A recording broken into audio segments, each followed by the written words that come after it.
Oh, hi there, ladies and gentlemen. Hello, and welcome to another edition of the Mr. Warren Hayes Show. I am Mr. Warren Hayes. It is August 29, 2019.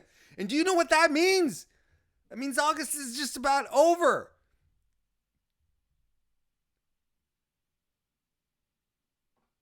This is the kind of biting insight that you want, that you crave from the Mr. Warren Hayes Show right here. Hello, everyone.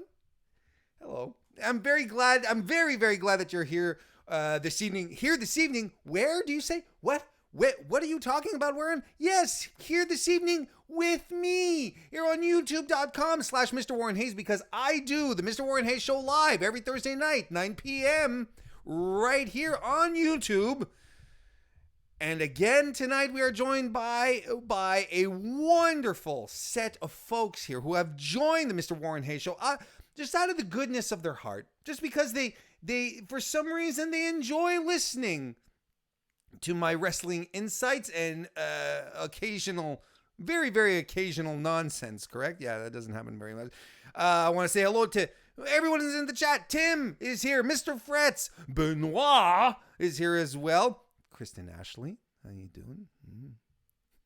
We have Zach, who's here as well. Bo Bonham. Robert Larry. Holy smokes. What a crew we have. A crew this evening. And this stuff always continues. There's more people who join us. And if you are watching right now, please do consider giving the video a thumbs up. Share it out into the universe. That stuff always helps out a lot, especially when we're on big wrestling weekends like the one that we are creeping up on. And maybe you're watching this on demand whenever you have the opportunity to do so. Well, hey, you know what? Why don't you go ahead and give it a thumbs up as well there too? That's fantastic. And maybe you're listening to this in podcast format, because I do make the Warren Hayes Show available on podcast applications just about everywhere. So you can open it up, check it out, and listen to it if you prefer that as well. And I'd appreciate that. And then you can show some love there with a like, a review, a subscription, whatever it takes to get you to like what I do. I'll do it, man. I'll do it.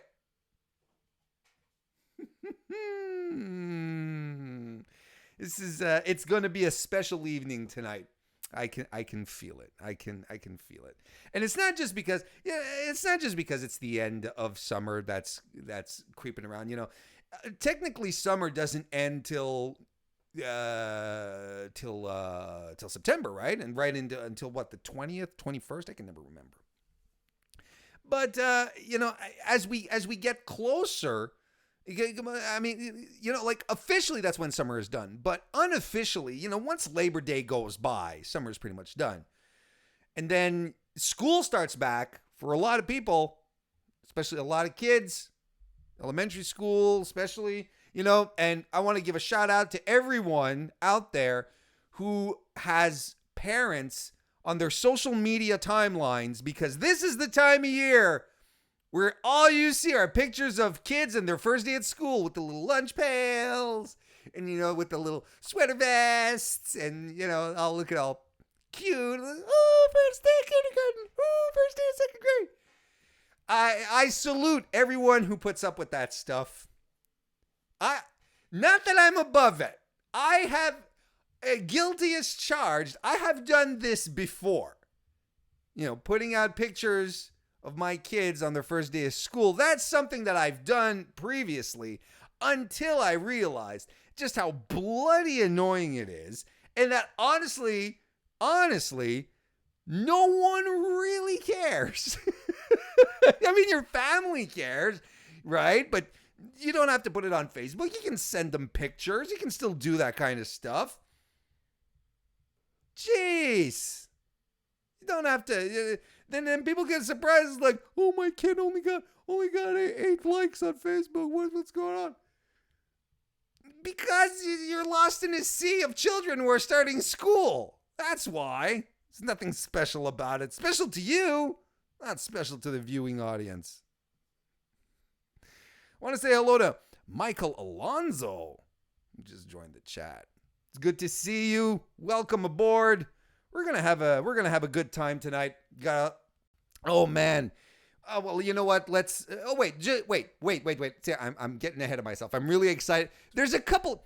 Brace yourselves. There might be a rant or two this evening. It was that kind of week of WWE programming.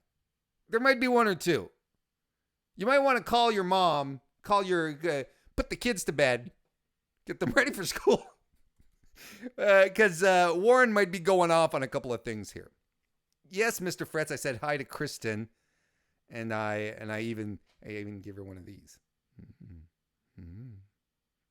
Thank you for making sure that I acknowledge the presence of my wonderful partner and lovely better half. Want to say hello to Nick Wolf, who just jumped right in. So yeah, there we go. All right, so busy weekend. I was telling you guys there's a lot of wrestling happening this weekend, a lot of stuff going on. Tomorrow, Friday, I'm going to be doing an NXT UK TakeOver Cardiff prediction show with Laura Morrow, wrestling connoisseur. She follows the British scene very closely, the British indie scene as well. So we're going to be breaking down the card. Haven't talked to Laura about British wrestling since we did the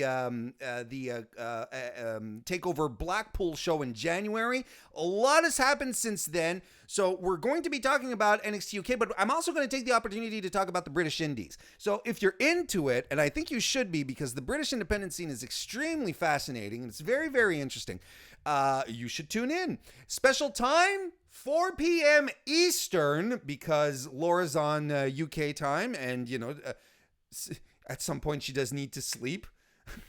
But of course it'll be available on the YouTube channel, and it'll be available on YouTube and on all podcast platforms. So 4 p.m. for the live show, and then after, of course, anytime. I'm going to be heading over to Fightful on the main channel after All Out. I will be anchoring the post show, the All Out post show. I will be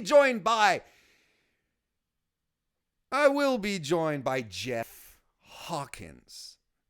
It's going to be something special. It's going to be fun. I'm looking forward to that. So be sure that you join me over there once the show is done.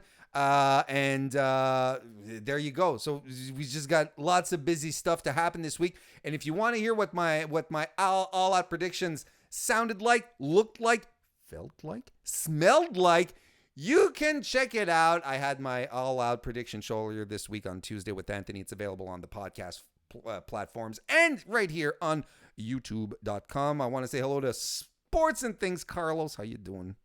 Everyone's coming in. Everyone's popping in. So great. So fantastic to see everyone right here. And you see, Robert Larry says, I'm beginning to enjoy British wrestling. Where can I watch them? Well, look, NXT UK is one thing, but then you have Eve, the Women of Wrestling, or the Riot Girls of Wrestling.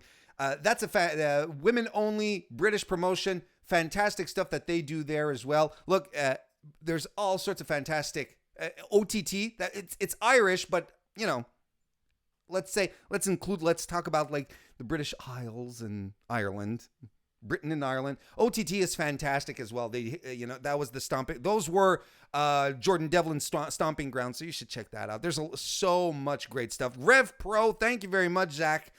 Rev Pro, fantastic. They have a working relationship with New Japan as well. Will Ospreay, Zack Sabre Jr. Those were their proving grounds there. Progress as well. All sorts of fantastic stuff. Chat, help our boy Larry, Robert Larry here, as we move on to the first part of our show, one that I'm really excited to get into. Oh, and wait, one last thing. Of course, do not forget, and this is important, it's crucial, and I was talking about it, women's wrestling. But if you want proper women's wrestling coverage, and goddamn, there's not a lot of that out there, proper women's coverage, opinions about women's wrestling, other than, hey, she looks pretty tonight. head on over to belltobells.com. That's BELLTOBELLES for all your women's wrestling coverage. It's spearheaded by one Kristen Ashley, and she has a bunch of fantastic people over there doing fantastic stuff. Just fantastic. Everything about it is fantastic. So follow them on Twitter, Bell to Bells, or directly at the website, belltobells.com. Check out the articles. Queen of the Ring tournament going on right now. Like 64 women started off the tournament of all areas, not just WWE, like of all areas of wrestling, independent wrestling, European, North American, Joshi wrestlers, all coming together. The crowd, it's whittling down now. We're getting closer and closer to naming the Bell to Bells Queen of the Ring tournament right now. So you can go vote on that. You gotta go to belltobells.com. You gotta do that. All right. I'm really excited to get into it. Let's do it. Ladies and gentlemen, the WWE inspection.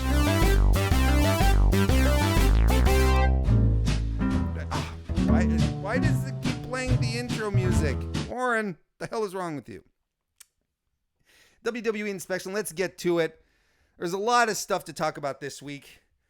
Oh, I'm going to take a drink. Are we ready? Are we ready? Let's do this.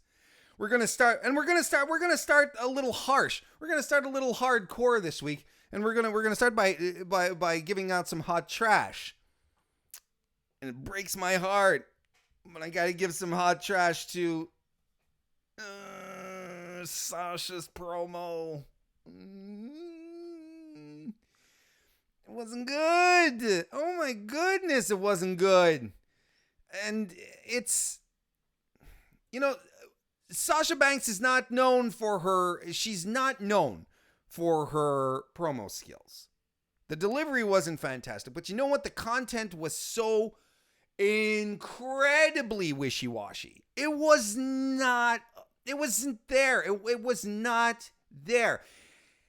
And I have trouble putting the entire fault on Sasha because Sasha, whenever she's in an interview setting, Sasha Banks she's charming. She speaks wonderfully. She's witty and she has great insights. Like, she's a fun interview to listen to. But you put a script in her hand and everything feels really stilted. And I don't know why they had her come out with such it felt phony, but it's not really on her. It's not her fault. But it started off Raw just like, here's like, oh, Sasha's coming out. She's got something to say. We'll see where they go with the character, because I didn't quite dig the, it was reported that I was, I threw a fit, that I was crying on the floor. Like, she referenced all that stuff. I don't know if that's really, I didn't care for the content, didn't care for the delivery. And neither did Becky Lynch, and here's the thing. This is what makes Becky Lynch such a special, unique promo in WWE, and not just in the women's division, in WWE in general, or at least a character, a personality, one that extends beyond just the ring. She goes on Twitter, and her response, she tweeted out not long after Sasha's promo, she said, "Pity you can't promo in emo memes and song lyrics too, huh?" Ooh, that's cutting stuff. She's so good, and that's it. And I mean, that's her job, and that is the man character right there, exposing flaws like that, because that's basically what she was doing the whole way through with Ronda Rousey before Ronda Rousey sort of worked herself into a shoot, That, I mean, it wasn't all that good. It wasn't all that good. And I'm sorry, I want to like Sasha. And I like Sasha. That's not the point. I really, really like Sasha. Anyway, Should we talk about the King of the Ring right now? Let's talk about the King of the Ring right now. I'm going to give this another, the King of the Ring this week, I'm going to give it another overall warm soda label for this one. Kind of like last week. Because there were some great moments. There were some really, really fun matches that were complemented by some very, very odd decisions. And I think we saw, could we have possibly seen I'm getting ahead of myself. Ricochet versus Drew McIntyre was a pleasure to watch. I loved how they flipped the tables on a couple of things. Like, how usually when a smaller guy wrestles a big guy and the smaller guy doesn't move like a crossbody and the big guy catches him. Well, Drew did that. He leapt at Ricochet and Ricochet caught him. I was like, I like that. That is not something you see a lot of on WWE programming. Man, that Northern Lights suplex that Ricochet did, and he floated over, tries to do it again, but he gets dumped by Drew. That was a great sequence. And Ricochet got the win. He hit the recoil. Don't call it a code breaker. It's the recoil. And the 630, it was great stuff. I also thought Baron Corbin versus Miz was a fun match. I thought it was okay. It served its purpose. It was fine. But here's where it starts to get a little iffy for me. Like, if I were giving labels, right? If I were giving labels individually to these matches, I tell you, the Baron Corbin and the Miz and Ricochet and Drew, I give those cool beans. Two different levels of cool beans, but cool beans nonetheless. Ali versus Buddy Murphy.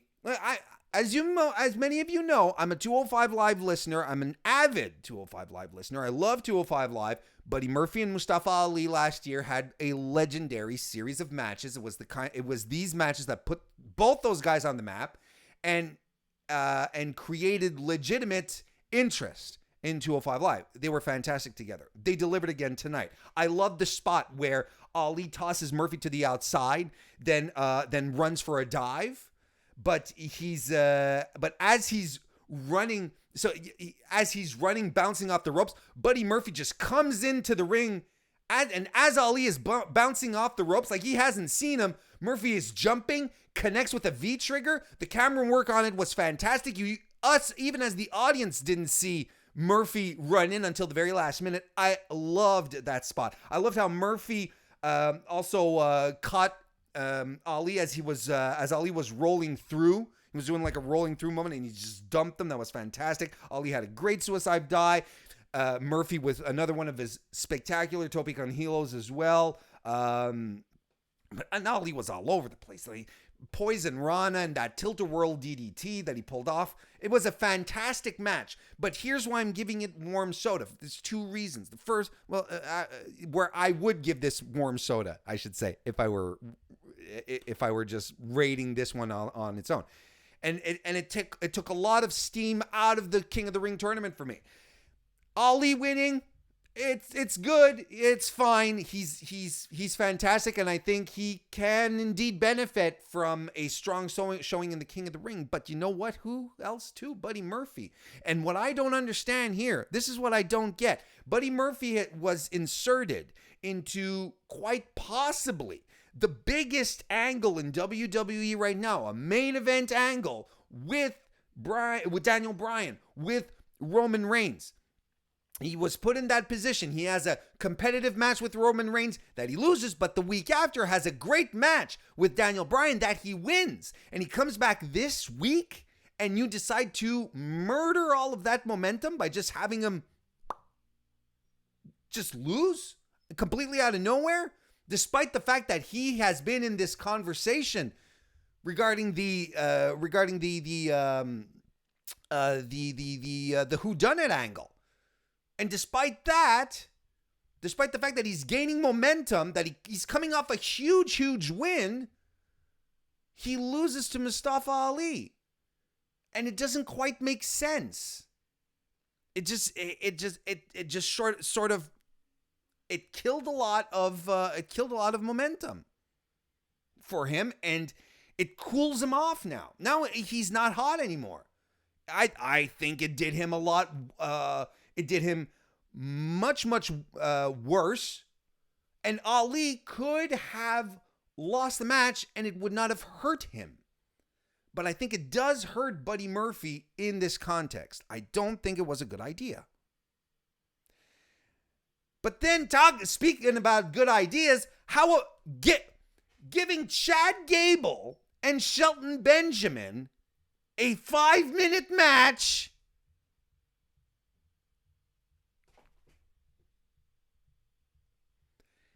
And this is not even, we're not even talking about, but I am going to talk about the whole build to this, where all it has been is, he's so short.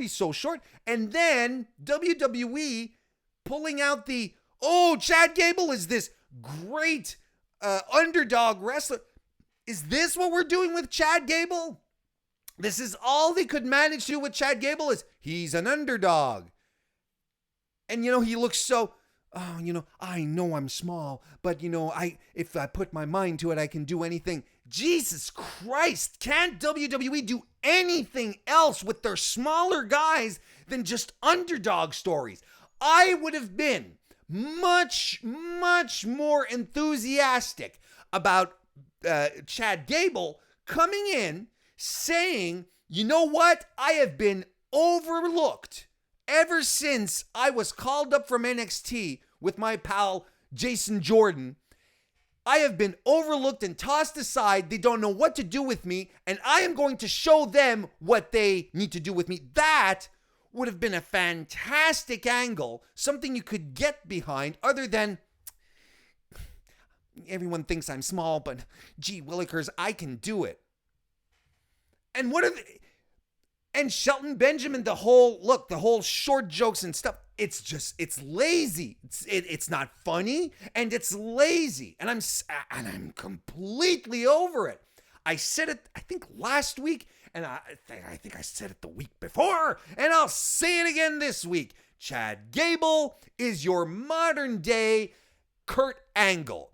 There is no other wrestler on WWE's main roster right now who is as a complete package as he is. He's charismatic, he can talk, he can do comedy angles, he can heel, he can babyface, and on top of that, he can work.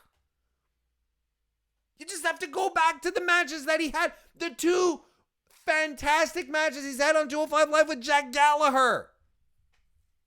And this is what they do. They give him a 5-minute match. It's the last match on SmackDown because the main event is a main event apology. And I'm like, wow, they're giving Shelton and Gable the main event spot, but it's 5 minutes, and they didn't look good. Neither of them looked good because it was rushed. By God. And this, look, I'm glad Chad Gable went over, don't get me wrong. But right now, the King of the Ring, for me, it's so barren average. It's just like, it's like going through the salt flats of Utah. How about that for a reference? I mean, I don't know. I didn't care for it, and I'm right now, and it's not even a question that my brackets are all messed up, and I didn't update my brackets for the show. I'll update them, put them on Twitter, and then you can all come at me. Because, of course, Drew's been eliminated. I don't know who's winning anymore. Fuck this shit. Excuse me. Not fuck this shit. Yeah, fuck this shit. It's been. I'm really disappointed in the King of the Ring. It's not living up to what I hoped. It really hasn't. There's too much garbage. Maybe, I was really thinking, like I said, I'm not expecting them to make this the new G1, the WWE's G1. That's not the point. But I was expecting, good, fun, competitive matches. And they keep talking about, we're putting, this is a great opportunity for people, to make a name for themselves, so on and so forth. But the people who should be making names for themselves aren't shining all that much. And the King of the Ring tournament was also an opportunity. It would have seemed to me, would have been a great opportunity to see, have Kevin Owens have a good run. And have some, I still can't believe that no one in WWE figured, hey, you know what? Kevin Owens versus Buddy Murphy in the second round, that'd be something. We should book that because people would get excited about it. And no, we prefer Kevin Owens to continue his feud with Shane McMahon. That's a draw right there. And Buddy Murphy, now we got to cool that guy down. He's way too hot right now. Okay. Spoiler alert, that wasn't one of the two rants I was talking about.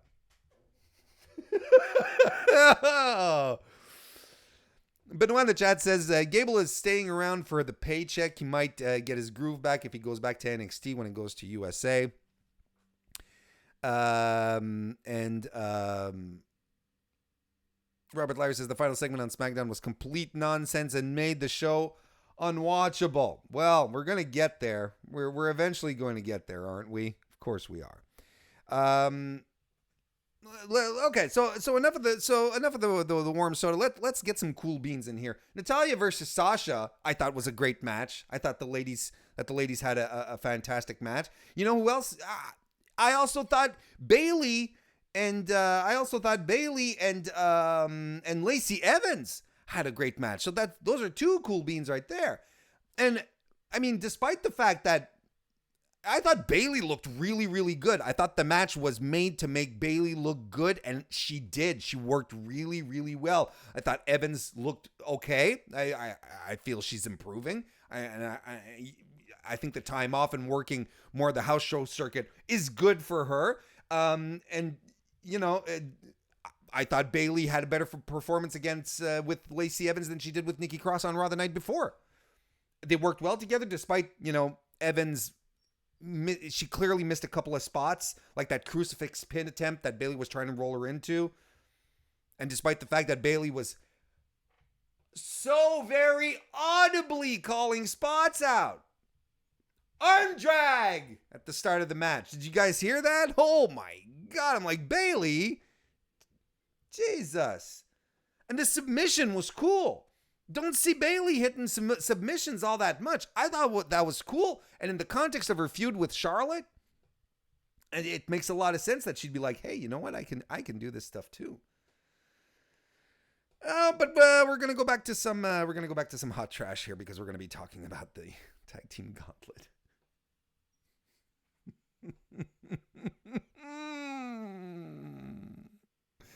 Zach in the chat said, do you think WWE has killed their tag team division? Well, there's an argument to be made that it hasn't been alive for a while.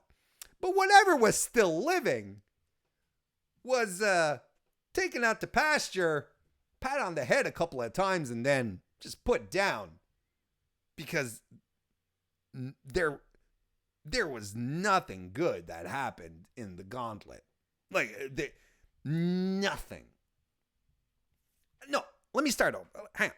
There's one thing that potentially came out of this that I'm looking forward to. If they are going to run War Raiders versus Gallows and Anderson, I'm pretty hyped for that. That's what you got the feeling of, right? That's what you sort of felt that this is what it was going to be, because they double counted each other out, I think, which was lame in the context of the gauntlet, but anyway. But in and about itself, the gauntlet was shit. Yeah, after the Raiders and the OC took each other out, you get Ziggler and Bobby Roode, who, I think I'm going to call Zoogler. They beat the Lucha House Party in about a minute.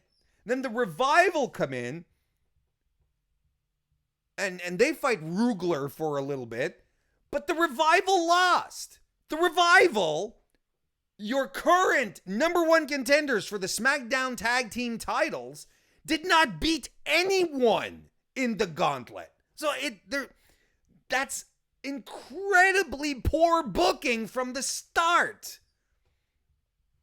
Ryder and Hawkins get beaten in a flash by Rugler, and they opted to give a winning streak to Dolph Ziggler and Bobby Roode, two guys who are singles guys, who are going up against seasoned tag teams. Tag teams that have not been used properly on WWE television, and anyone in here, any one of these tag teams could have used this win streak that they got. Anyone could have used it. If Lucha House Party had a good showing here and won a couple of rounds, people would have got behind them and maybe, just maybe, would have actually got some heat, some reaction from the crowd. Same thing goes for the B team. The B team used to work. You just have to switch the gimmick around because it's lame. Where the hell were the Ascension? Where the hell is Authors of Pain? Why? In God's name, did they decide to go with two singles guys and head into Clash of the Champions with these guys as the number one? Your tag team champions are two singles guys, and your contenders are two singles guys. And you have a whole division, a whole tag team division underneath. But I swear what baffles me the most is that they didn't leave the Revival get a single win. That just boggles my mind. I don't understand. And keep putting over the fact these guys are tag team specialists. These guys are the best in the world. And fucking Dolph Ziggler and Bobby Roode beat them. And Ziggler and Roode get the beeline to the victory afterwards to win the gauntlet. And then people tell me, oh, well, obviously this was set up set up Ziggler and Roode as a credible tag team. They already have credible tag teams. They just don't book them. And this is not on the tag teams themselves. This is poor booking. It's shitty creative. If there was, they buried their tag team division. When the Revival can't even get a win. What the hell is going on? And the Revival is in a super hot angle with Randy Orton right now. What the hell are you doing with their heat? I don't understand anything. No, I do understand a few things. But this I don't understand. It served no purpose aside. The only redeeming quality of the gauntlet, the only thing that will make it worthwhile, is if they do go ahead with a program between the Raiders and the OC. Not a blow-off match next week on Raw. A program. Because the OC is the first credible threat to the War Raiders, and it makes sense for them to go forward with it. And I'm okay if they want to build these two tag teams in this division in this way here. I'm just stunned. It just completely baffled me. I want to say hello to Dan Price, Aaron Jace fan, Daniel McCauley, who all joined the chat while I was in the zone. Oh, Daniel Price says the last two teams Vince actually used in a semi-logical manner were the Bulldogs and the Hart Foundation. Since WC died, he just stopped caring. I don't want to do the AEW is going to do this so much better than WWE. I hate that. And I hate anyone who does that. It's stupid. But I think there is one observable and quantifiable area where AEW will do better than WWE, and that is tag team wrestling. They are going to do so much better than WWE in regards to tag team wrestling, because you know what? The bar is so fucking low. I could do better in tag team wrestling. Dan McCauley says, just going to sit around and wait for AOP versus the Raiders. Let's see here. Nick Wolf says, Rudolph, which is also very good, equals NWO, Shawn Michaels, and Triple H. Robert Larry says, thank God for AEW and New Japan and the rest of the wrestling promotions. We're going to be very objective here. New Japan doesn't give a shit about tag team wrestling either. Don't kid yourselves. Tag team wrestling in New Japan it's not a thing. There's no real division. There's no real tag teams. They use the tag teams as they use tag team wrestling to build up singles matches. That's what they do with it, and that's fine. But New Japan is not your destination for tag team wrestling either. AEW has to be. It has to be. It's not even NXT anymore. All right, I'm done with this, and I've spent a lot of time, but there's still one more thing I'm going to talk about. Despite the fact that I thought Randy Orton and Big E was very, very cool as well. I'm going to go right into my final rant, the second final rant, and I think I'll see if I still have gas for this. But the whodunit,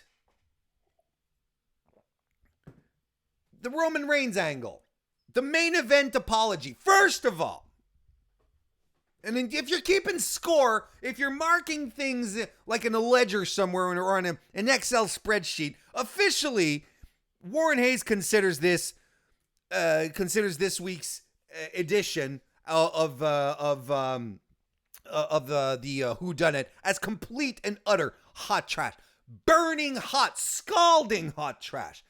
First and foremost, it's a main event apology. Jesus. The main event of SmackDown, was Roman Reigns. Will he apologize? Christ. My God. So that's the first thing. Then the next thing. This is where it all falls apart. Roman Reigns comes to the ring and says, am I going to apologize? I got footage. What? You have footage? Okay. They replay the night that the road cases and the rigging all fell on top of Roman. They replay that thing. But there suddenly is another camera that actually catches the guy who's pushing the crates down, walking away. Where was this footage all this time? Where was it? Someone placed a camera on that spot. Where was it? Who's been hanging on to it all this time? Why does Roman Reigns suddenly have it? Has he been sitting on it all these weeks? Or did he get it fed from is it Kevin Dunn?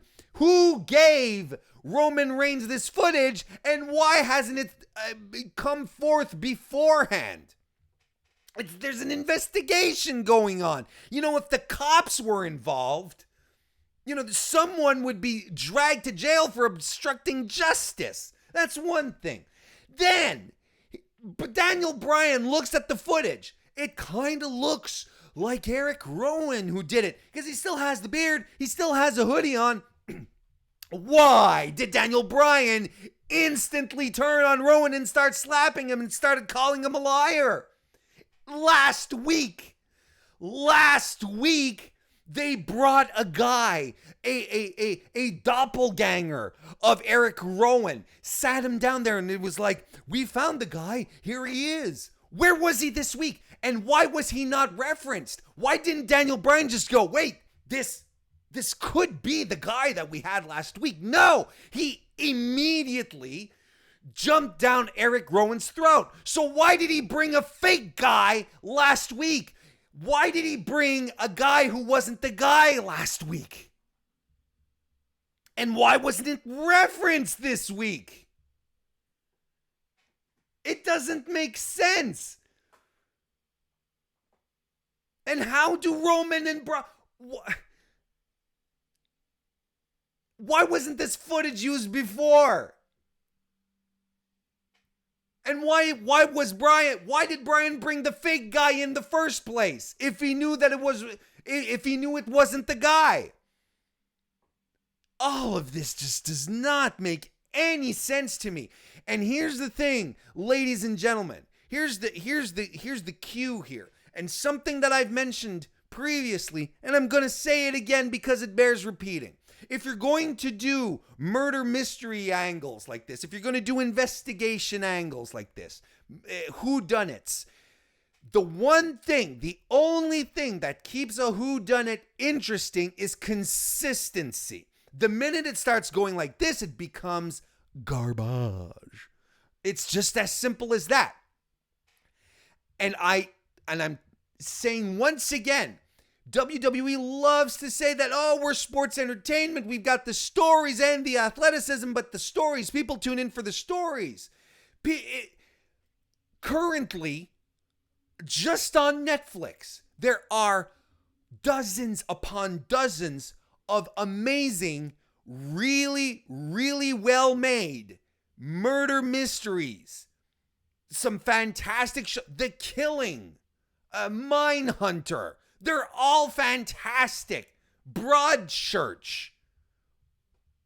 Why, in God's name, would anyone right now tune into WWE and say, yeah, I'm here for the stories, when you have superior stories everywhere else? And this is where WWE has to realize it's competing. It's not just competing against another wrestling show. If it's saying that we have great stories and so on and so forth, it has to deliver on those great stories, because now in this modern day and age, with every streaming service out there, people have more choice than ever before. And if you are giving shit, they can easily find something that is not shit at the tip of their fingers. It's not like having 3 television stations on a Monday night and being, well, what on channel 1 it's shit, on channel 3 it's shit, and on channel 5 it's shit, so I'm going to take the least shitty of the 3. It's not that anymore. You literally can find the best stuff out there. Or you can go back and watch shows that you can go back and watch The Wire. Why would you settle to watch a shitty whodunit that doesn't make sense when you can watch a real investigation show like anything else out there? And I think I feel betrayed. That's what sucks. I think I feel betrayed because I really wanted this angle to. I thought it was good. I thought it was right up with the car crash. The car crash I thought was a bold move. I was like, holy crap. Okay, they are really going all out with this. But then it just started to peter out. Just started to peter out. So it's a shame. It's a crying shame. Base Ross Vape, how you doing? Welcome to the show. Oh boy, and Joe Cook is here as well. Joe Cook says, yeah, it kind of pissed me off that Brian is a dummy. Yeah, you know, that's it. Daniel Bryan's motivations here just absolutely do not make sense. Daniel Price says, the Brian losing his mind like a mad and methodical person. I can dig that part. The rest of the story and supporting arc is garbage. I opted to say garbage in that voice. Aaron J's fan says, Kayla couldn't see Rowan, and that's a great point. She was right there, and Rowan literally sauntered off. He just like boop, boop, boop, boop. He didn't like go behind the curtains. He just like walked in front of the little stage, the little shooting area that they had set up for the interview. No, it's completely dumb. Nick Wolf says, what else are the Usos doing? Because it might be an Uso. Jimmy's in rehab. So there we go. Oh, ladies and gentlemen, that was the WWE inspection. If you haven't already, ladies and gentlemen, please do consider giving a like here on the video, giving it a thumbs up. That's always very appreciated. You know what else is appreciated? If you buy my t-shirt, the t-shirt is at whatforapparel.com/I'm not dead, because there's still talk about that. There's some people who just don't realize that I'm not dead. I'm still alive, and I have a t-shirt for that. So go pick up a t-shirt if you feel like it. If you feel like it's warranted, you can head on over to tinyurl.com/tipwarren and leave me a tip. And since we're talking about all of these, I'm talking about all these promos, all these little commercials. I actually do have a commercial to run this evening. It's a very special commercial that was given to us, paid for by the friends of the MrWarrenHayes show. Please give it a listen. Anthony Suter of Smart to Death likes to brag that he's from Texas. But is he really? He doesn't even own a 10-gallon hat. MrWarrenHayes is a proud Canadian citizen and shares his heritage by using Canadian words like maple syrup, and hockey. Anthony Suter lost his co-host Kyle and has a rotating panel of guests to make his content for him. MrWarrenHayes puts on a weekly show without the use of a co-host, preparing all of his own premium quality content. Anthony Suter sometimes doesn't even watch the wrestling he covers in his podcast. MrWarrenHayes tirelessly watches hours of wrestling programming every week, giving you the most accurate news and opinion. In 2018, a study was conducted to see if Anthony Suter even liked JPQ. The results were shockingly negative. MrWarrenHayes talks fondly of JPQ often, citing his love for women's wrestling as progressive and forward-thinking.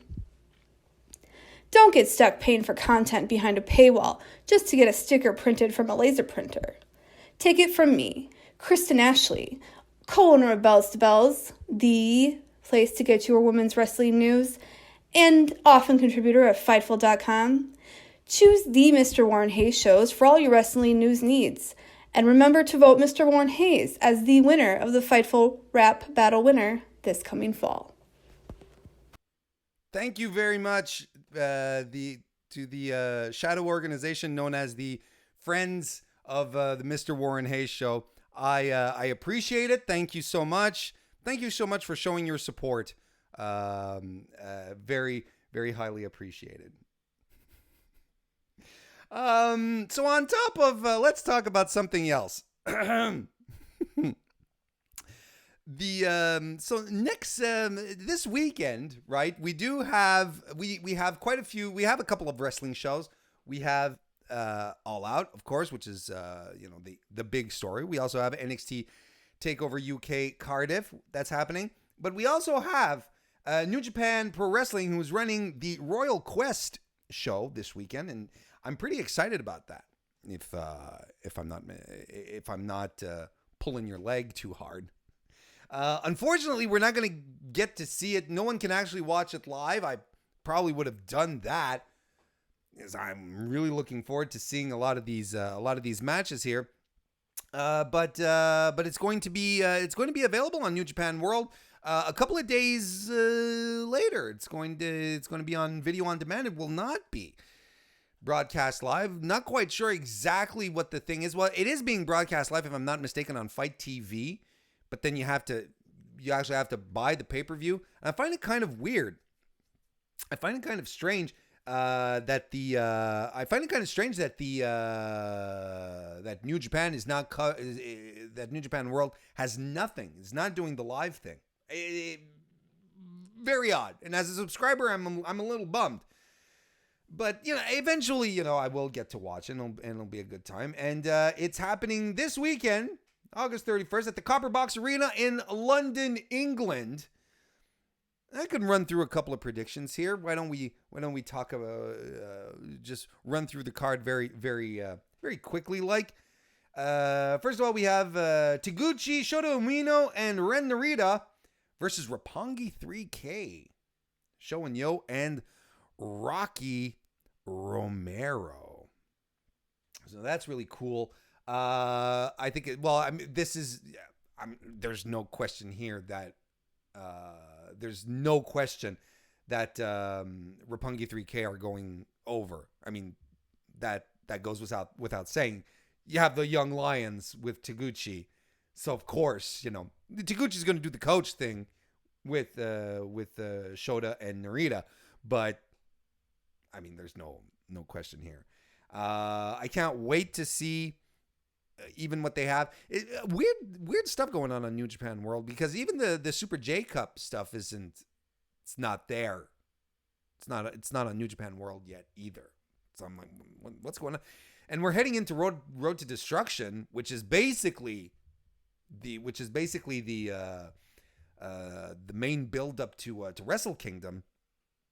It's very strange. It's very, very strange. But hopefully Shooter Umino will have a good showing. And obviously, like Narita and Umino they're really the two big main young lions right now. It'll be a fun match. It'll be a good match. Umino and Narita are super hungry, and they've improved dramatically over the past year.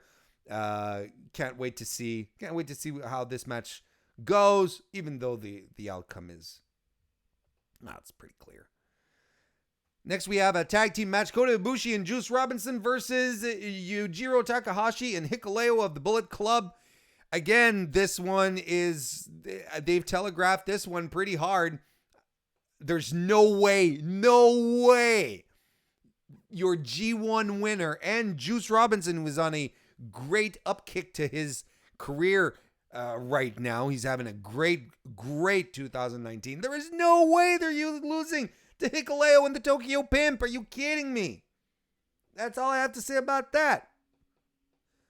Next, we have Will Ospreay and Robbie Eagles versus Taiji Ishimori and El Fantasmo. Ooh, did you guys catch those? Did you hear about El Fantasmo's little promo about autistic people? Not a good look. Not a good look. And I don't care if he is a heel. I don't care if he is a heel. It's never a good idea to go after people who are marginalized and who do have a handicap. Not a good look.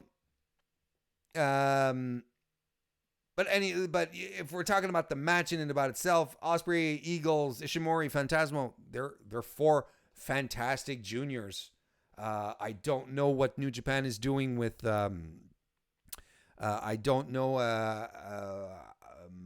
what New Japan is doing with Ishimori. I don't know why they're not pushing that guy more than he is. He's incredible. I think he's fantastic.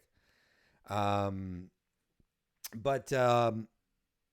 hard to call. I think Robbie Eagles is going to take a loss here, because we did have, just because the three first matches have baby faces going over. I think we might get a heel win for the Bullet Club here, because New Japan is putting a lot of stock in Fantasmo. Yeah, although I'm not putting a lot of stock in him. That was not good. Daniel Price in the chat. I'm just going to read this out here. This is the kind of opinion that I've seen, and I kind of agree with it. As the father of someone with autism, he, talking about Fantasmo, he can suck my ass. Well put. We have Tetsuya Naito and Sanada versus Jay White and Chase Owens. Now, there was a time where I'd be like, hey, you know what? They're putting Chase Owens in this match to take a pinfall. But I'm not sure anymore.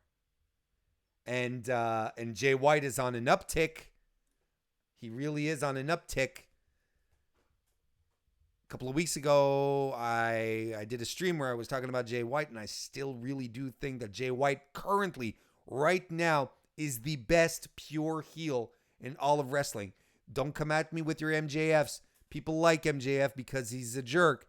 Nobody likes Jay White, and you're not supposed to like Jay White. And Jay White manages to make sure that nobody likes him. He's not clever. He doesn't come up with little quips, creative insults. No. He's just he's just a soggy sack of shit. That's what he is. I love Jay White. I think the G1 did wonders for him. I honestly think White and Owens are going over on this one. That would be my guess. I think there is something to say about a strong Jay White. I think we're heading over towards a Jay White Tetsuya Naito feud where Naito will drop the IC title to White. I think that's where we're heading. Should be look, I'm looking forward to it. But in my opinion, Jay White is a little he's got momentum, and you have to keep that momentum going, because who's your big heel otherwise? He's the biggest heel in New Japan. They have to keep building him that way. The Guerrillas of Destiny versus the winners of the Road to Royal Quest tournament, which hasn't been concluded. And Chad, feel free to correct me here, but I don't think we have exactly the winners yet. So, but I'm pretty sure Guerrillas of Destiny are going to eat them up. It's for the IWGP Tag Team Championship. You never know, though. New Japan might pull a swerve here, but I mean, tag team wrestling in New Japan, I just talked about it a little earlier. There's nothing much to it. Tomohiro Ishii versus Kenta is the kind of match that you sit down, you turn off your phones, you lock the door, you pull the blinds, and make sure no one comes and disturbs you during this fight, because it is going to be a fight. With one of the best wrestlers in the world right now in Ishii versus Kenta, who is on a great run. It is going to be a violent.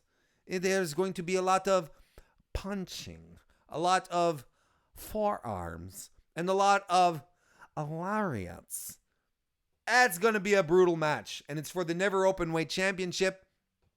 And I don't think they give it to Kenta. I really don't. I think Ishii walks out of there with the title. But it's only because I think they have bigger plans for Kenta. I really do. I think Ishii retains. And as Carlos put in the chat, bruises galore incoming. Daniel Price in the chat with a controversial opinion. And drink lots of coffee so Kenta doesn't put you to sleep. Oh, wait. Oh, are you just doing a play on words on his finisher? Or do you really think he's boring? Benoit thinks Kenta's going to win with Jado's aid. And Aaron J's fan agrees with him. Next, we have a singles match for the British Heavyweight Championship. Zack Sabre Jr. versus Hiroshi Tanahashi. This is going to be a lot of fun. Look, Zack Sabre Jr. in Britain, in his wheelhouse. He's got Tanahashi, biggest star in New Japan, arguably. I really think Tanahashi is going to do the job to him. I think he's going to put him over. We're not at the Tanahashi where this isn't the Tanahashi that we had last year, where there was so much still riding. There was, with all the elite leaving, they turned to Tanahashi there to help guide them out of this vacuum that was being created. And what did Tanahashi do? Well, he beat Kenny Omega at Wrestle Kingdom, but then lost the title to Jay White. So I think Tanahashi is wise enough to know where he's at in his career, and it's not going to hurt him. His legend is sealed, and it will only help Zack Sabre Jr. more. I want Zack Sabre Jr. to walk around being a dick and telling everyone that he beat Tanahashi again. That's what I want.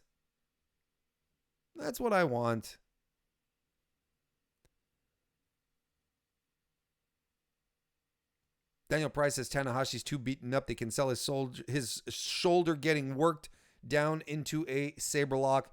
And I actually hope we get orienteering with Napalm Death. That'd be a nice way to end the match. Finally, a singles match for the IWGP Heavyweight Championship. Kazuchika Okada, your champion and mine, versus Minoru Suzuki. Of course, Okada's winning. What are you talking about? Or he's retaining at the very least. I invite all of you who haven't seen it yet to head on over to New Japan World. There's a free match there that happened last year. Kazuchika Okada versus Minoru Suzuki. They did it at something. It was to celebrate the 30 years of Minoru Suzuki's career in wrestling. 30 years. They had Okada versus Suzuki. It was like at something called the Pirate Festival. They had a ring outside, something to that effect. They went to I won't spoil it, but it started to pour rain, and it's not a rainmaker thing. And Okada came out to this match in rainmaker gear, despite the fact that he had lost the title. This was fresh off his loss to Kenny Omega. Just before he had started, the balloons things.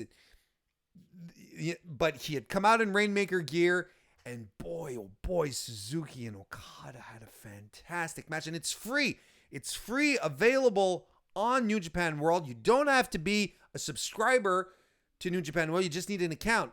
I don't even think you need an account. I think you can just pull it up and watch it. It is fantastic. The pours. See, Nick Wolf in the chat says it. In the rain. Like, it was pouring. There were puddles of water in the ring. And those guys managed to not slip and break their necks. I'm saying this because if you look at that match, you are almost assured that Suzuki versus Okada is going to be great, especially since they had a build up to this. They have bitter Minoru Suzuki, who was kept out of the G1, who came and confronted Okada on the last night of the G1 and he's just being an old bitter bastard. There's some emotion to this as well. It's going to be fun. You guys like fun stuff. I like fun stuff. Okada versus Suzuki is going to be fun stuff, even though there's no way Okada is losing or not retaining the title. It's not going to happen. So there we go. Those are my predictions for Royal Quest this weekend. And before we go, chat, we're gonna have let's have a little chat with the chat. I hope everyone is having a good time, enjoying the lovely wrestling discussion going on here right now. I want to talk just before we sound off tonight. I want to talk about the AEW All Out Women's Casino Battle Royal that's happening this weekend. As you all know, the winner, well, or maybe you don't know, maybe I'm going to announce it right here. The winner of the Casino Battle Royal has immediately placed herself as one of the two contenders for the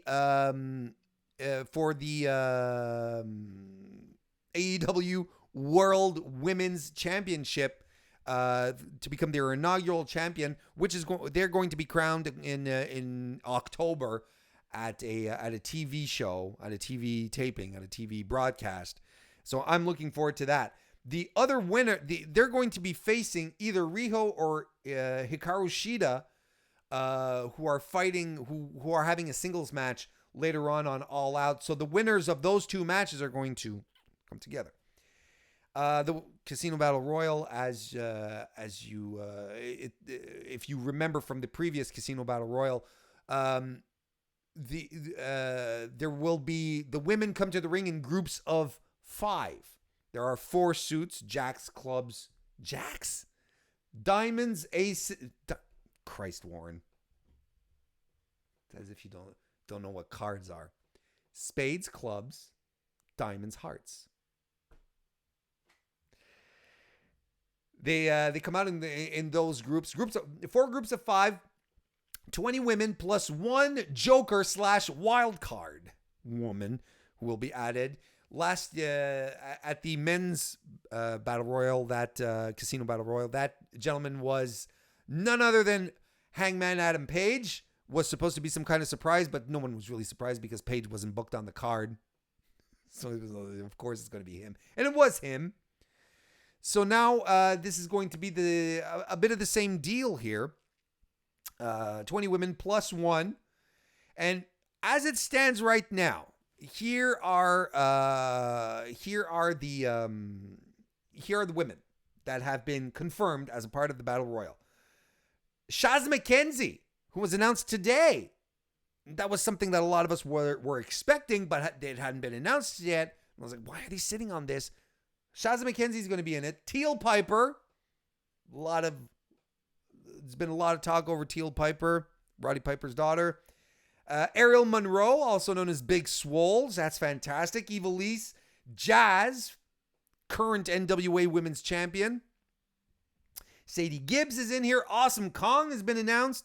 Nyla Rose, Britt Baker, Yuka Sakazaki, Ali, and Brandy Rhodes are all women that have been confirmed. Now, this is where I want us to have a little chat. I want you to tell me who you guys think might round out this group of women, because those are 12. Those are only 12 women who have been added here. I mean, look, let's just assume Leva Bates is going to be in there. Let's say it's 13. I don't see them not putting Leva Bates. She's on the roster, right?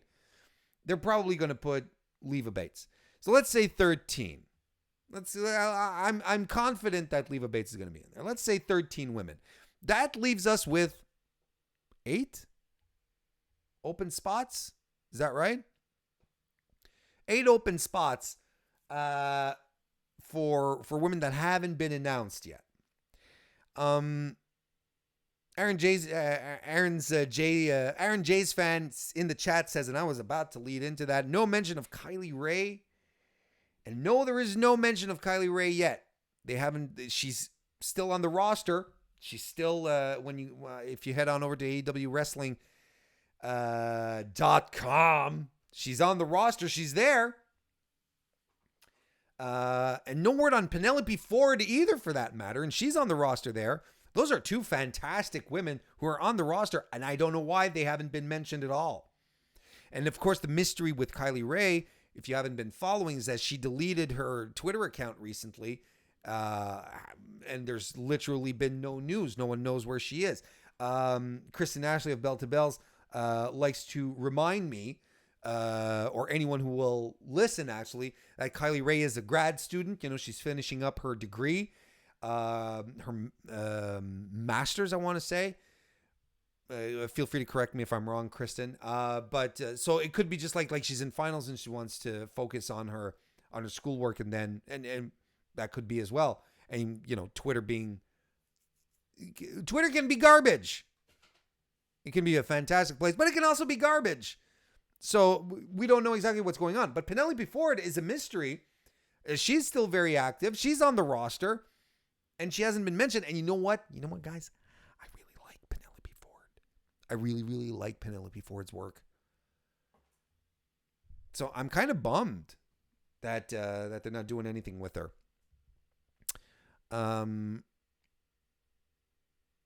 So we'll see what happens there. We also had recently B. Priestley, who was on Fight for the Fallen, right? Yeah, in the kickoff. And Kristen in the chat does confirm. She says Kylie Rae has always been an insane worker, so she could also just be taking a break, and that's entirely possible because she's been doing a lot. The wrestling, being a grad student's not an easy thing. So good on her if she's just getting her priorities straight. Aja, excuse me. So Bea Priestley was recently was on Fight for the Fallen, and she's on the roster as well. She's on the roster page as well. Has she not been announced because she's involved in the Stardom the Stardom Grand Prix, the 5-star Grand Prix right now? Could be. She's currently the Stardom Red Belt champion. By the way, just want to point this out. I have started watching Stardom, and I did it for the sanity of my good pal Jonathan Pilquist, JPQ, Big Paws on a Pup, no particular angle. Subscribe today, because he's trying to talk about how great Stardom is and wants to mark out on stuff, and he has no one. I decided I'd jump in, and I'm enjoying it so far. Eventually, I'll probably get to talking about Stardom once I really feel comfortable with the material and the wrestlers and who I'm watching. But I'm going to tell you one thing right now. Azumi is probably right now my favorite Stardom wrestler. She's like 17 years old, and she's a little shit. I love her work. She's fantastic. But that being said, I do want to talk about, let's come back to the Battle Royal. So Bea Priestley, maybe it's just her Stardom engagements that are keeping her from being a part of the Battle Royal, but she's on the roster as well. So technically there's 3 women who are on the roster who haven't been announced yet. So that still leaves us like with 5 women that still don't have a place here. So basically, this is what I want to hear from you, chat. Who do you think? Who's left out there that hasn't been picked up? That's still on the independents and could work the dates? Or who's free? I'm half expecting Aja Kong to show up because because since they announced that Awesome Kong would be in the Battle Royal and Aja Kong had a stare down with her, I'm half expecting her to show up in the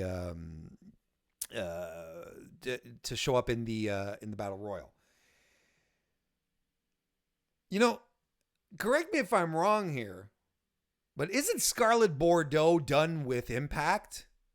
I'm pretty sure she is done with Impact.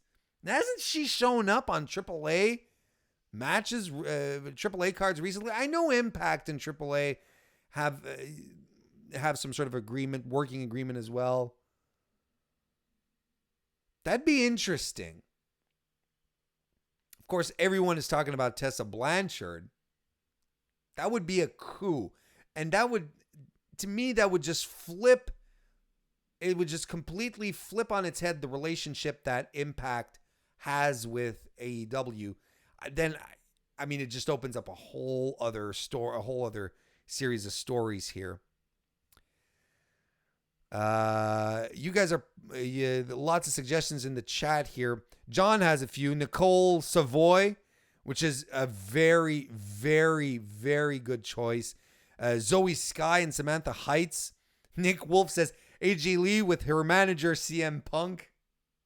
Oh God, I don't think that's happening. However, there have been reports, right, that AJ Lee was working, training. Were there? Maybe I'm mistaken.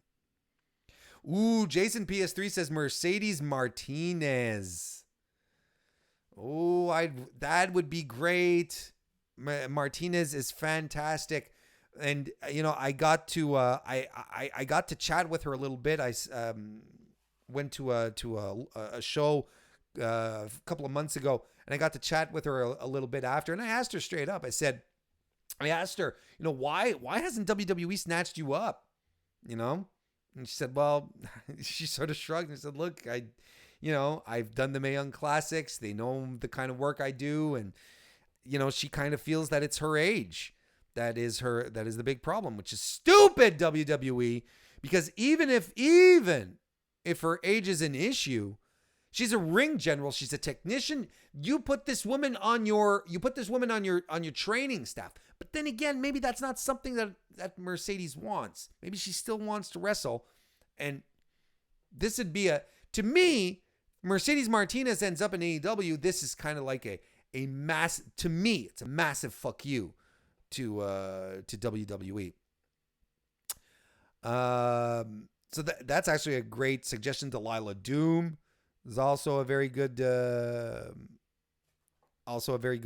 suggestion. Priscilla Kelly, she did hint that there was something big heading her way on her way on Twitter a couple of days ago.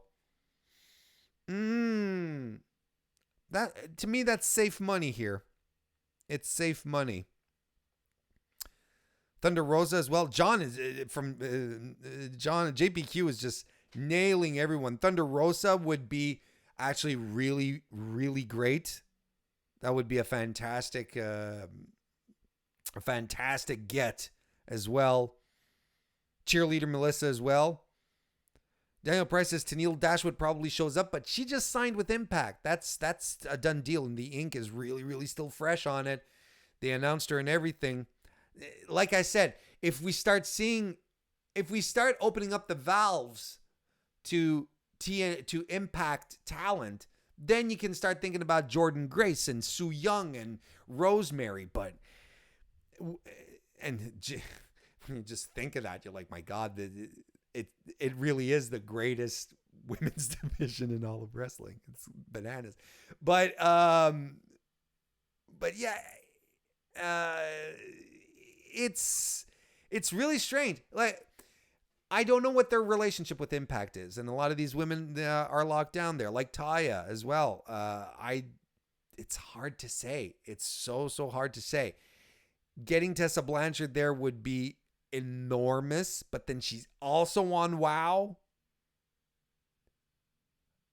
You know, she's their champion, and you can rest assured that WoW is going to, Women of Wrestling is what I'm talking about, of course. They're going to lay it on thick to try and keep her now that Santana Garrett is gone. That's something fantastic. It's on its way. I'm really, really excited. I'm really, really excited for All Out. I can't wait to see how this sets up the TV tapings, and I'm really, really excited to see who they're going to round out their women's division with, because they have fantastic women, but I think there's still enough room in that women's division to just poke it up a notch. Somebody was talking about Shotzi Blackheart as well, but I love Shotzi, but Shotzi's she's in good with Evolve, and Evolve, has a very close relationship with WWE. I mean, it all depends what Shotzi wants to do, but I mean, if she wants to stay cozy with WWE, it would be a good idea to not show up on an AEW show. But we'll see. Hashtag give Penelope Ford a chance. By God, if Penelope Ford is not in this pay-per-view, is not on this card, I don't know what's going on. So there you have it, folks. We're going to wrap this one up here. I want to thank everyone for the great discussion as usual. You guys are fantastic. I love my chat. If you've never joined in live on a Thursday for my chat, you definitely should. You absolutely, positively should. Because it is always a good time. Fantastic people. Great insight. Great talks with everyone. I love the group of folks that come and join me every Thursday. Can't tell you enough how this all means to me.